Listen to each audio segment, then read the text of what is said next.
আধুনিক ব্যবস্থাপনায় দেশের অর্থনৈতিক সমৃদ্ধির স্বর্ণধার হিসেবে পরিচিত চট্টগ্রাম সমুদ্র বন্দর আজ 138 বছর পূর্ণ করে 139-এ পা রেখেছে। দেশের আমদানি রপ্তানি বাণিজ্যের প্রায় 90% পরিচালিত হয় এ বন্দর দিয়ে।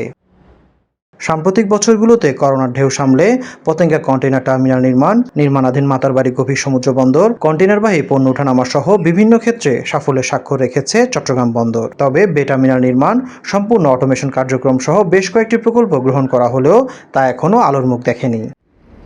অর্থনৈতিক অগ্রযাত্রা অব্যাহত রাখতে ও ভবিষ্যতে চাহিদার কথা মাথায় রেখে বে টার্মিনাল নির্মাণ চট্টগ্রাম বন্দরে পর্যাপ্ত আধুনিক যন্ত্রপাতি সংযোজন ও সম্পূর্ণ অটোমেশনের আওতায় আনার পরামর্শ দিলেন ব্যবহারকারীরা। পুরানো যন্ত্রপাতিগুলোকে ডিমোলিশ করে আপনি নতুন যে আধুনিক যন্ত্রপাতিগুলোকে সংযোজন যদি করা হয়, তাহলে দেখা যাচ্ছে চট্টগ্রাম বন্দর যে বহির্বিশ্বের এখন যে অবস্থানে আছে তার থেকে কিন্তু আরও অনেক উপরে চলে আসবে।